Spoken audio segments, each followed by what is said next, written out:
पावसामुळे महाबळेश्वर मधील पर्यटन स्थळं ही बंद करण्यात आली आहे। महाबळेश्वर मध्ये हंगामातील उच्चांकी 12.99 इंच पावसाची नोंद करण्यात आली आहे, तर जिल्हा प्रशासनाकडून संयुक्त पथक स्थापन करण्यात आले। जिल्ह्याच्या पश्चिम भागात रेड अलर्ट हा जारी करण्यात आलाय। अनुचित प्रकार टाळण्यासाठी आता महाबळेश्वर मधील पर्यटन स्थळं ही बंद करण्यात आली आहेत।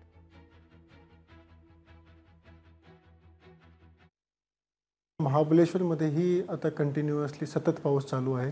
त्याच्यामुळे तिथले काही पॉइंट्स जिथे लोक जास्त जातात आणि काही धबधबे जसे की लिंगमाला ते आपण तात्पुरते बंद केलेले आहे, जेणेकरून कुठल्याही प्रकारची घटना चुकीची हा पावसाच्या दरम्यान होऊ नये। तर अशा प्रकारचे काही पाऊल आपण उचललेले आहे।